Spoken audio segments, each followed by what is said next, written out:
Next chapter देखो भाई, ये कौन सा चैप्टर आ गया? प्रकाश विद्युत प्रभाव। सबसे पहले बताओ प्रकाश विद्युत प्रभाव क्या होता है? तो प्रकाश विद्युत प्रभाव क्या हो गया अपना?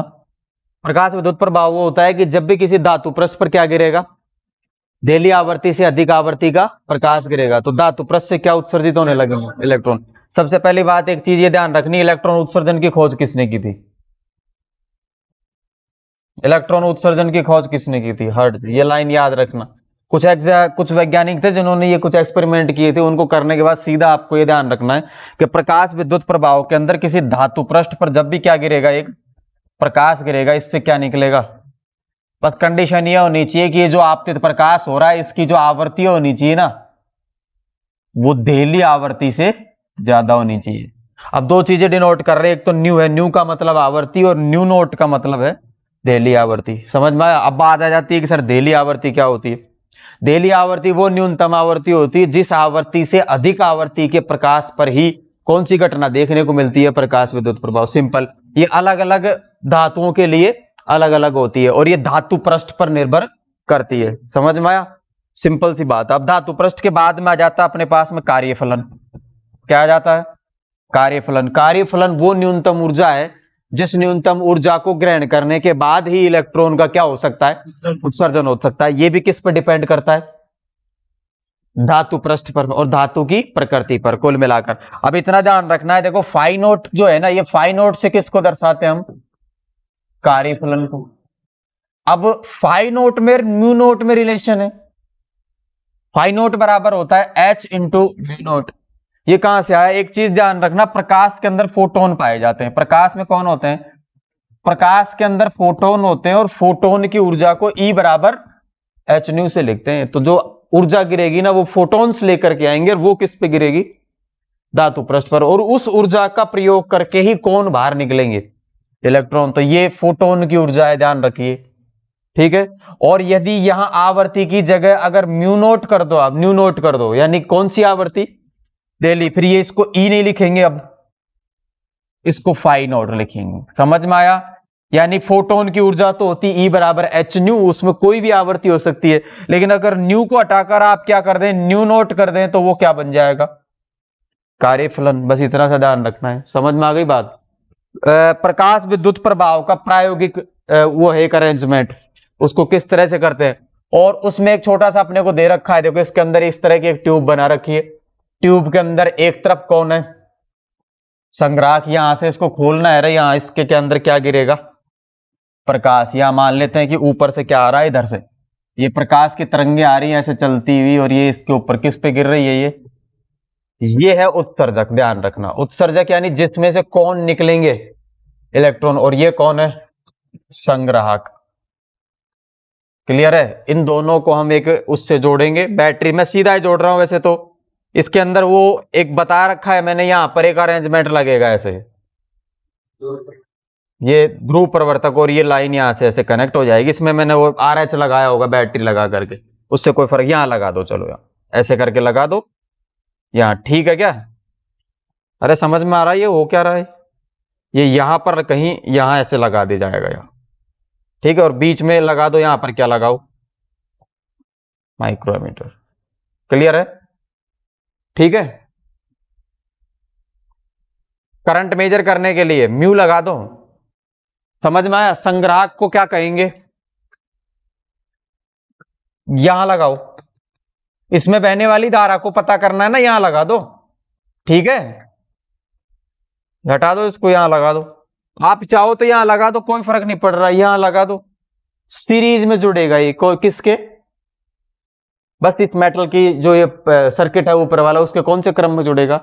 श्रेणी क्रम में। कहीं भी लगा सकते हैं। ये है धारा नियंत्रक RH बैटरी। इसको आगे पीछे करके किसको चेंज किया जा सकता है? धारा को। और ये है विभव प्रवर्तक, इसको स्विच को ऐसे ऐसे घुमा करके इसकी पोलैरिटी को चेंज किया जा सकता है। अब हम क्या कर रहे हैं? विभव का मान बढ़ा बढ़ा करके अलग अलग वोल्टेज और इनके बीच में ग्राफ बनाते हैं। तो अब आप देखते हैं कि आपतित प्रकाश की आवृत्ति, उसमें से इलेक्ट्रॉन उत्सर्जन होते हैं ना, वो इलेक्ट्रॉन उत्सर्जन होंगे, या इन दोनों के बीच में लगे हुए विभवांतर पर उनकी गति निर्भर करेगी।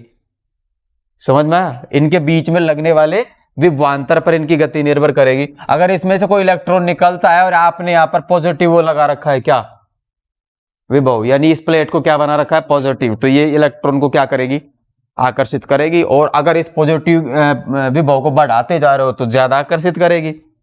तो इसके पॉजिटिव विभव को बढ़ाने से इसके इलेक्ट्रॉन्स की गति बढ़ती है ना, यानी इलेक्ट्रॉन उत्सर्जन में सहायता मिलती है ना, यहां पर इकट्ठे नहीं होंगे।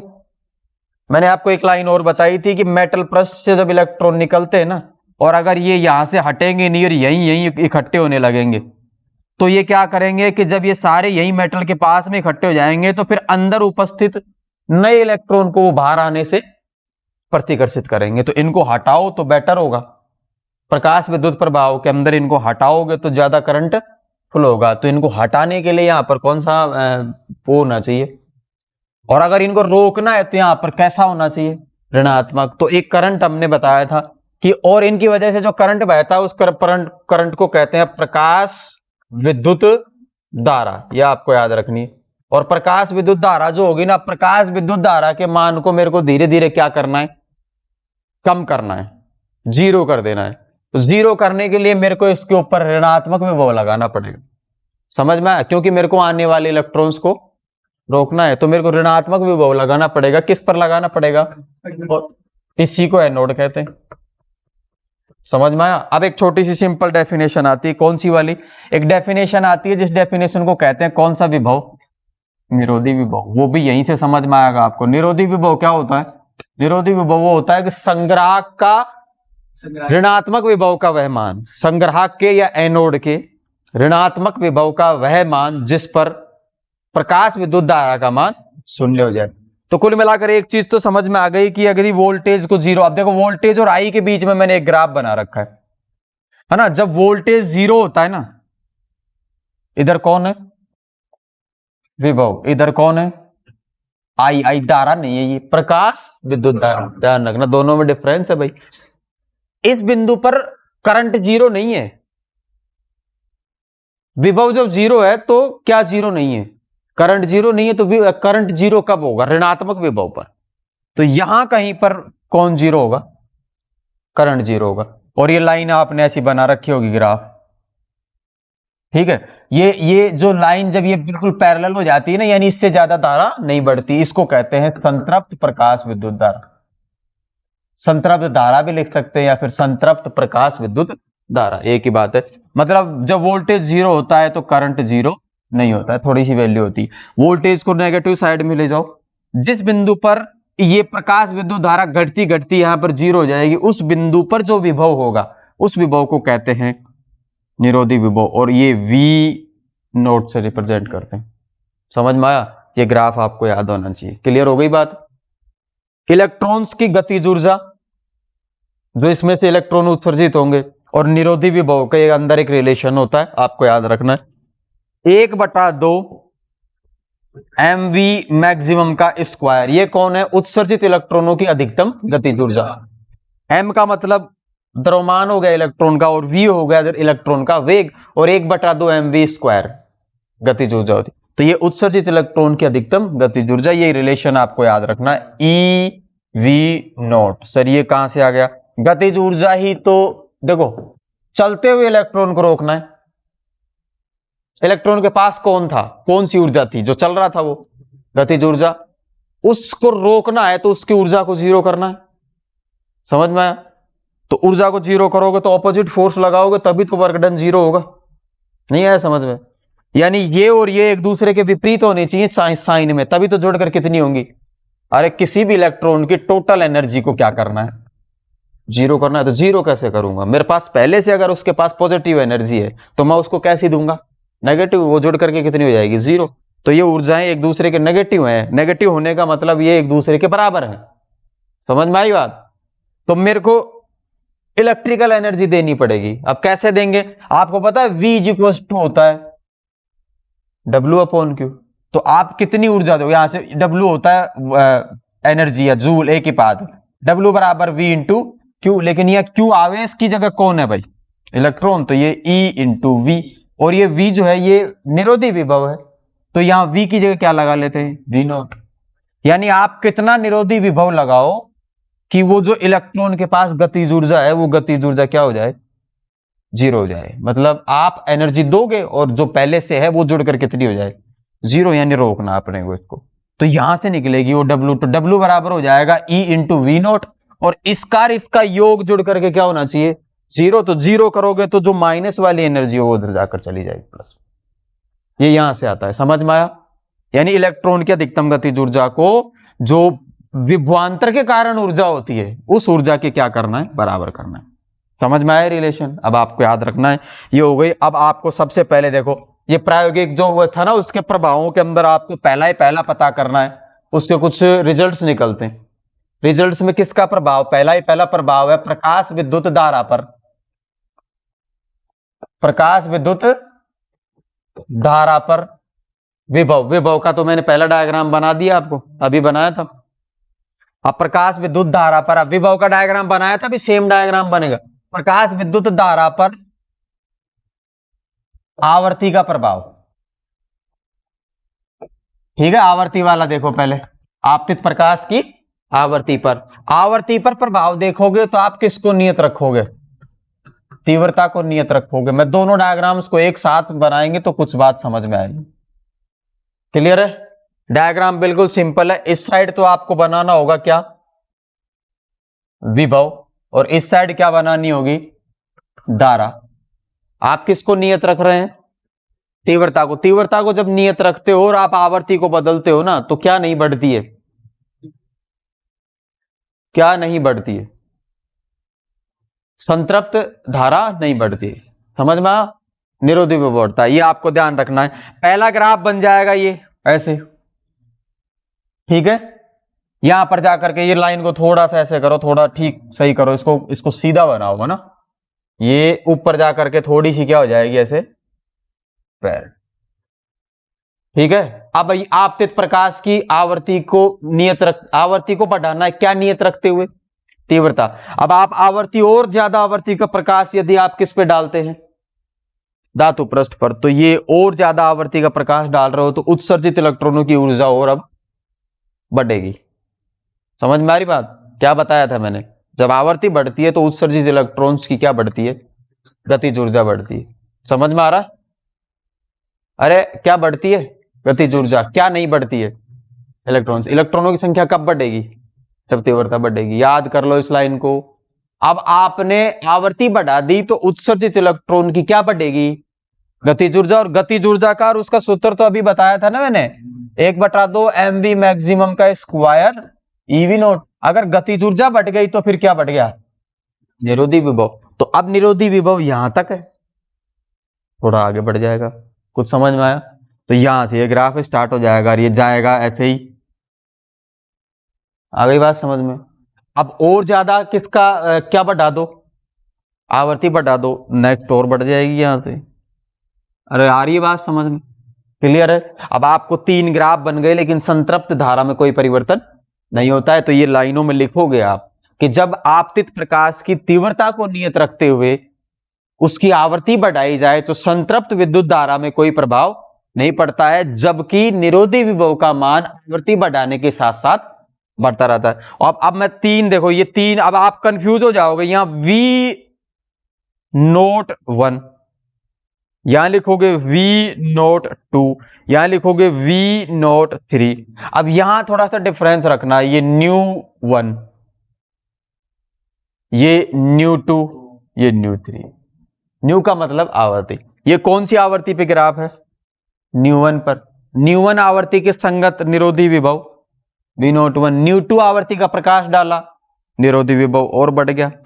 आप कह रहे हो सर ये तो ऋणात्मक दिशा में कम हो रहा है। वो ऋणात्मक दिशा की बात अलग है, लेकिन वो एक्चुअल में क्या हो रहा है, बढ़ रहा है ना। नंबर की तरफ मत जाओ आप, माइनस में। समझ में आ रहा है, बढ़ ही रहा है एक्चुअल में वो। और ये तीसरा, बस इसमें एक चीज यहां ध्यान रखनी है कि न्यू3 की जो वैल्यू है वो किससे ज्यादा है, न्यू2 से, और न्यू2 की जो वैल्यू है वो न्यू1 से, ये ध्यान रखना। और निरोधी विभव को भी ध्यान रखना, निरोधी विभव की वैल्यू न्यू3 ज्यादा है, या सॉरी V3 V2 और V1 ये भी ज्यादा है। क्लियर है। इसका एक ग्राफ और बनता है, वो भी आपको याद रखना है। देखो एक ग्राफ ये आपको याद रखना है, इस तरह का ग्राफ मैंने वहीं बना रखे हैं दोनों, ठीक है। ये किसका ग्राफ है, ये है निरोधी विभव और ये कौन है, आवर्ती। अब ये निरोधी विभव का आवर्ती वाले इसी में बनाओगे आप, आवर्ती बदलने से निरोधी विभव बदलता है, तो ये ग्राफ उसी के अंदर बनाओगे जो अभी हम टॉपिक पढ़ रहे थे उसी में।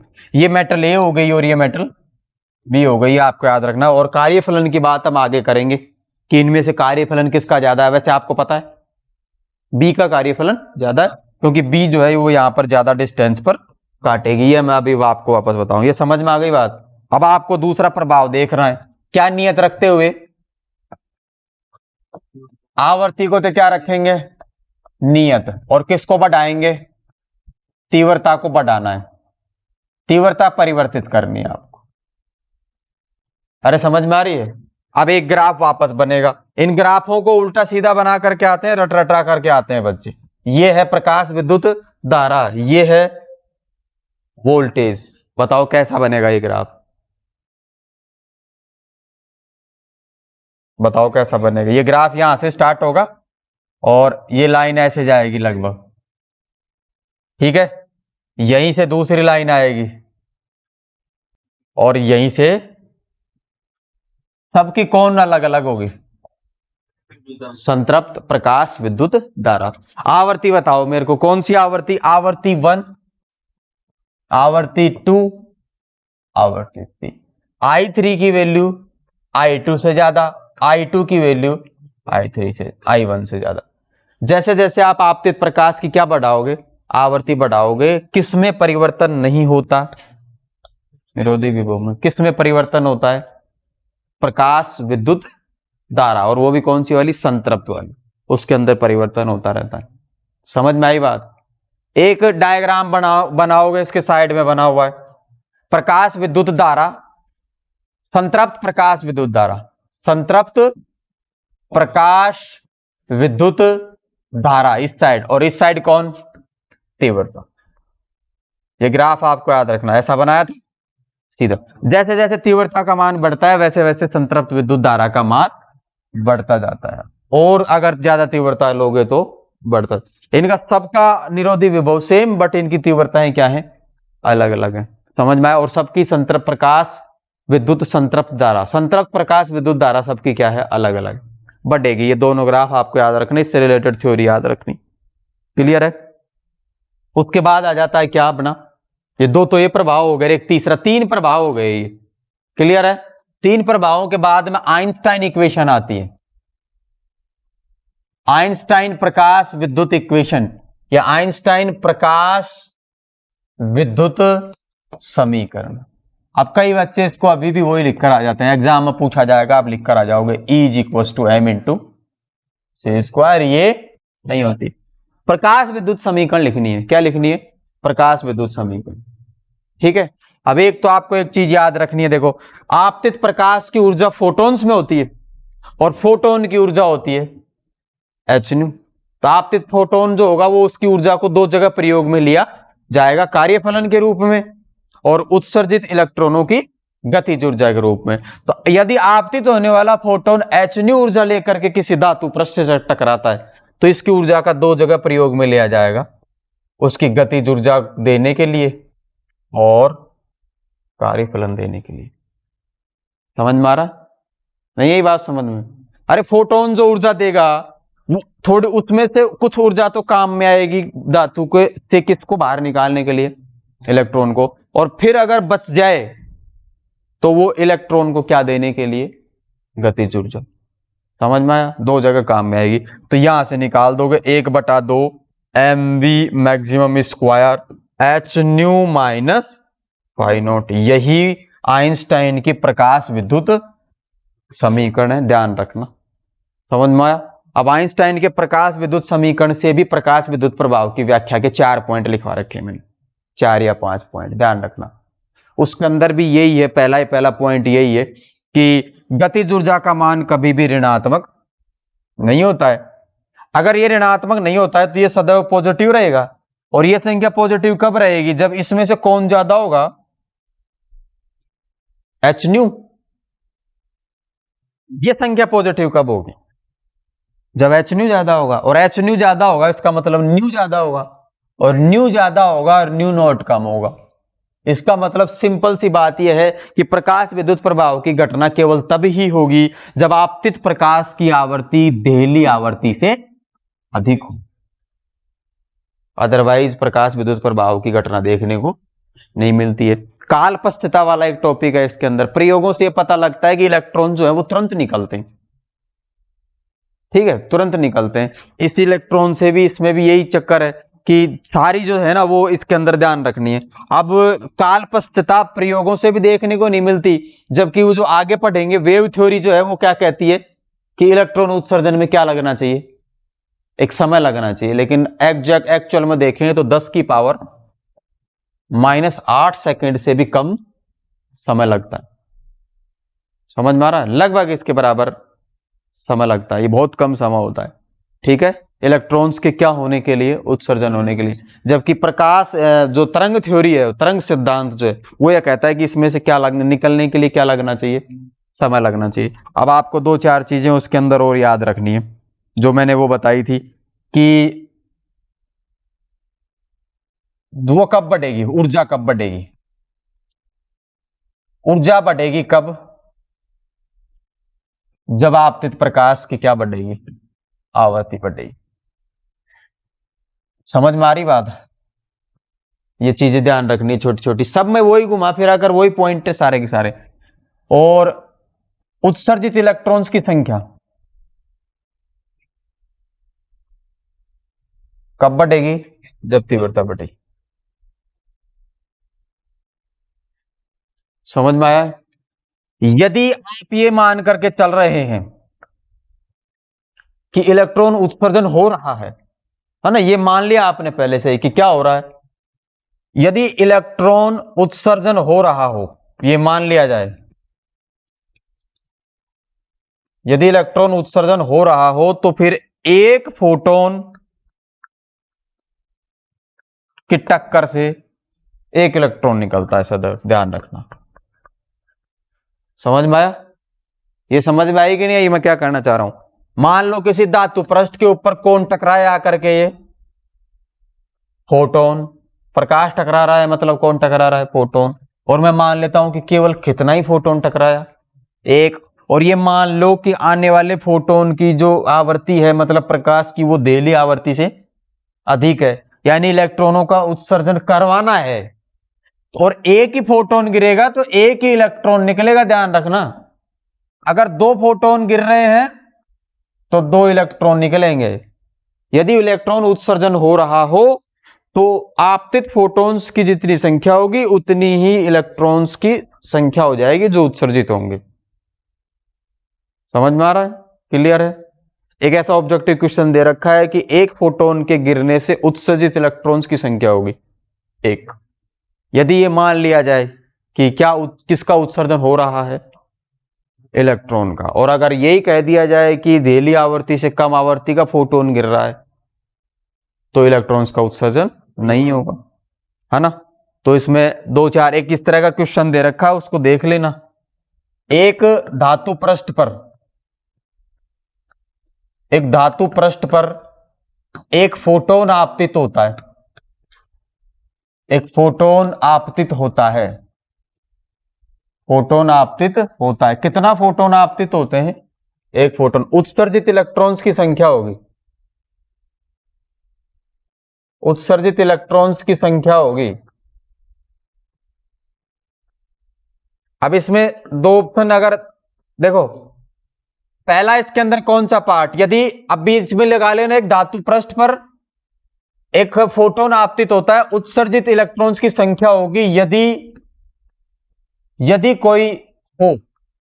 कोई हो का मतलब इलेक्ट्रॉन उत्सर्जन हो रहा हो। समझ में आया इसका मतलब? इसका मतलब ये आपको मानना है कि इलेक्ट्रॉन उत्सर्जित हो रहे हैं। यदि कोई हो तो यानी इलेक्ट्रॉन उत्सर्जित हो रहे हैं, उसके बाद बताओ कि कितने होंगे। और अगर ये लाइन हटा देता है तो फिर तो यही पता नहीं है कि इलेक्ट्रॉनों का उत्सर्जन होगा भी या नहीं होगा। ये ब्रैकेट में लाइन। अब पहला देखो यहां पर लिखा हुआ है उत्सर्जित इलेक्ट्रॉन्स की संख्या होगी केवल 1, दूसरा ऑप्शन दे रखा है 2, तीसरा ऑप्शन दे रखा है नहीं होगी, इलेक्ट्रॉन उत्सर्जन नहीं होगा। चौथा ऑप्शन दे रखा है अन्य कारकों पर निर्भर करता है, अन्य कारकों पर निर्भर करता है।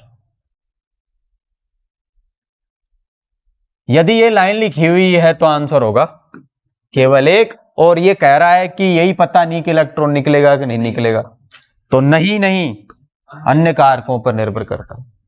अन्य कारकों पर निर्भर कैसे कर सकता है कि फिर वो किस पे भी निर्भर करेगा, न्यू नोट पर भी, कि देली आवृत्ति से ज्यादा आवृत्ति का प्रकाश है या नहीं है। क्या पता फोटोन तो एक ही गिर रहा है लेकिन उसकी आवृत्ति देली आवृत्ति से कम हो, तो फिर इलेक्ट्रॉन्स का उत्सर्जन नहीं होगा। आप ये भी नहीं कह सकते कि होगा ही नहीं, नहीं होगा, चाहे देली आवृत्ति से ज्यादा आवृत्ति का फोटोन गिरे चाहे कम का गिरे, होगा ही नहीं, फिर होगा ही नहीं तो ये चैप्टर कहां से आ गया। आप ये भी नहीं कह सकते, और आप ये केवल एक तब बता सकते हो जब आपको ये पता लग जाए कि इलेक्ट्रॉन का उत्सर्जन हो रहा। तो ये लाइन ये बताती है कि हो रहा है, और हो रहा है तो कितने होंगे, एक, और अगर ये लाइन नहीं है तो फिर ये दोनों ऑप्शन ठीक है। इसमें अकॉर्डिंग टू सिचुएशन ध्यान रखना है। समझ में आ गई बात। अब आपको एक ग्राफ थोड़ा सा मैंने पिछली क्लास में भी बताया था, आइंस्टाइन के प्रकाश विद्युत समीकरण के अंदर देखो 1/2 mv मैक्सिमम स्क्वायर, और यहां लिखते थे एच न्यू, और यहां लिखते थे कौन भाई, फाई नॉट। समझ में आया। अब एक लाइन मैंने बताई थी, या देखो इसकी जगह लिख सकते हो आप ई वी नोट, और यहां लिख दो ई वी नोट बराबर H nu minus phi naught, यहां से निकाल दो वी नोट बराबर, वी है ध्यान रखना, वी बराबर वी नोट बराबर एच बाई ई, ये कल भी मैंने वैसे बताया था, nu minus phi naught upon e. इस इक्वेशन को आप कंपेयर करो लाइन की इक्वेशन से, y बराबर एम एक्स माइनस, माइनस कर दिया मैंने माइनस सी, ठीक है, माइनस में के अंदर उसका जो जो वाई एक्स पे काटती है वो वैल्यू किस में, माइनस। इससे कंपेयर करो, देखो y की जगह कौन है, बी नॉट, x की जगह कौन है, x की जगह कौन है, न्यू, ढाल की जगह कौन है, एच अपॉन ई, सी की जगह कौन है, सी की जगह फाई नॉट अपॉन, लेकिन ये नेगेटिव है सी की वैल्यू। अब ये अगर आप इसका ग्राफ बनाओगे तो वो ग्राफ बनाया था हमने कल, ये थोड़ा ध्यान रखना, इस एक्सिस पे ही y होता है और ये कौन होता है, x। y की जगह क्या लिख रखा अपने को, v नॉट, तो ये हो गया इसका देली आवर्ती नहीं है, ये निरोधी विभव, और इस साइड रिप्रेजेंट कर रहे हैं किससे, न्यू से। अब इसके बीच में ग्राफ बनाओगे आप तो एक सरल रेखा का ग्राफ बनेगा, ध्यान रखना। क्या वो ग्राफ ऐसा बनेगा, ठीक है, ध्यान रखना। ये जो लाइन होगी ये लाइन रिप्रेजेंट करेगी आपको ये फाई नॉट अपॉन ई को, ठीक है। ये जो एंगल होगा थीटा, इस थीटा का यदि आप टेन थीटा ले लो तो ढाल, और ढाल की वैल्यू आएगी एच अपॉन ई। क्लियर है। अब यदि आपको वी नोट और वी में ग्राफ दे दिया जाए, समझ में आया, क्लियर है, तो जितना ज्यादा कार्यफलन होगा ना उतना ही ज्यादा डिस्टेंस पे काटेगी ये, कार्यफलन बढ़ेगा तो फाई नोट अपॉन ई की वैल्यू बढ़ेगी, और वो बढ़ेगी तो फिर वो ग्राफ यहां काटेगा। जिस धातु का जितना ज्यादा कार्यफलन होगा वो ग्राफ ऐसे शिफ्ट होता जाएगा, ऐसे। समझ में आया,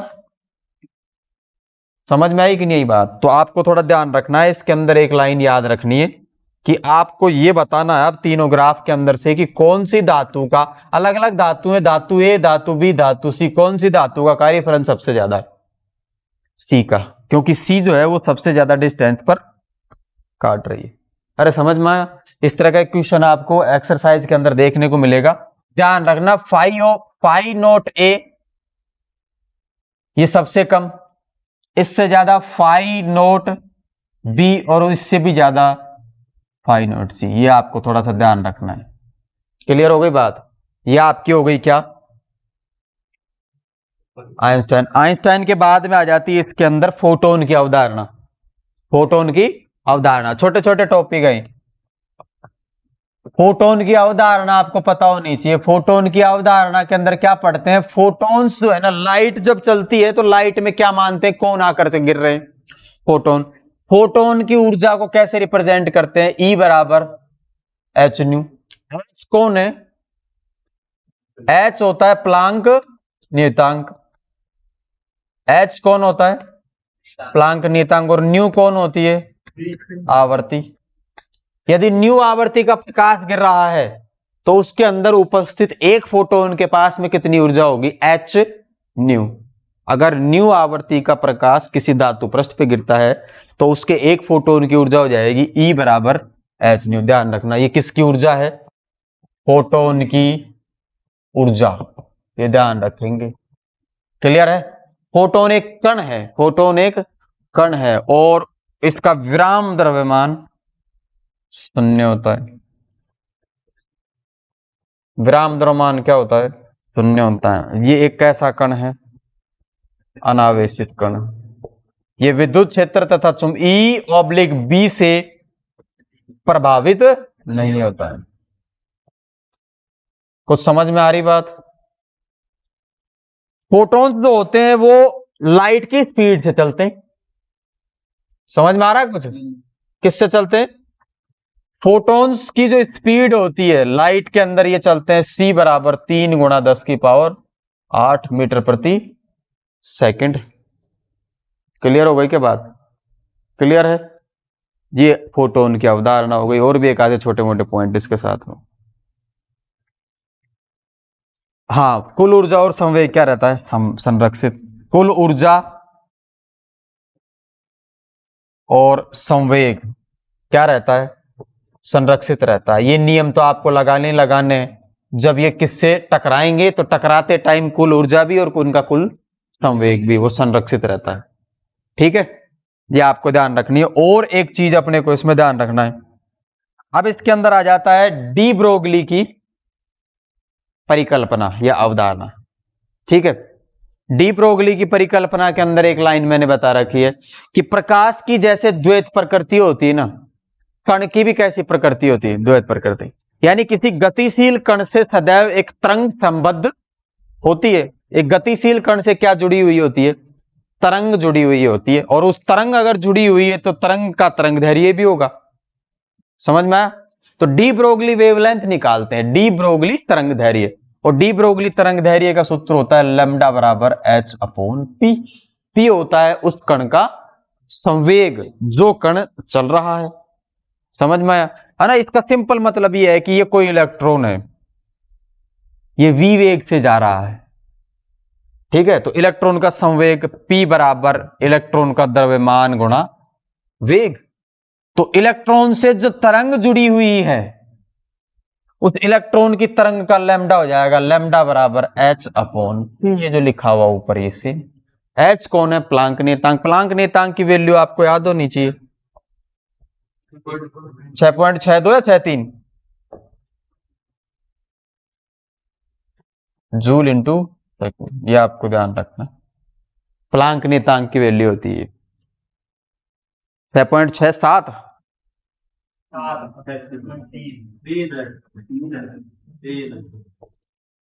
तीन होती होगी, देख लेना।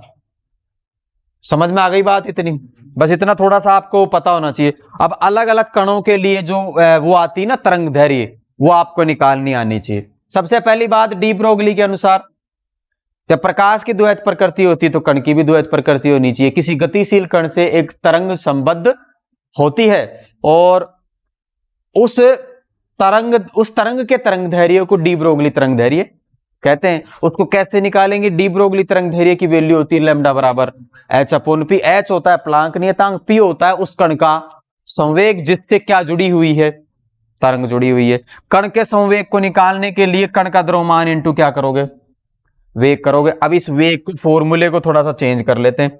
अब आपको पता होना चाहिए, देखो 1/2 mv² होती है गतिज ऊर्जा। क्लियर है। इसको दोनों साइड किससे गुणा कर लो, m से गुणा कर लो। दोनों तरफ इसको किससे गुणा कर लो, m से। इस साइड m से गुणा करोगे तो m स्क्वायर, और ये क्या हो जाएगा, m के। ठीक है, और ये होता है p बराबर कौन होता है, अभी बताया मैंने, mv। p बराबर कौन होता है, mv। अब ये जरूरी नहीं इलेक्ट्रॉन की बात करें, किसी भी कण की बात कर रहे हैं हम तो। अब ये होता है p स्क्वायर, ध्यान रखना, है ना। तो 1/2 p स्क्वायर बराबर km। इसको थोड़ा आप सोल्व करोगे तो p बराबर आप लिख सकते हो √2m।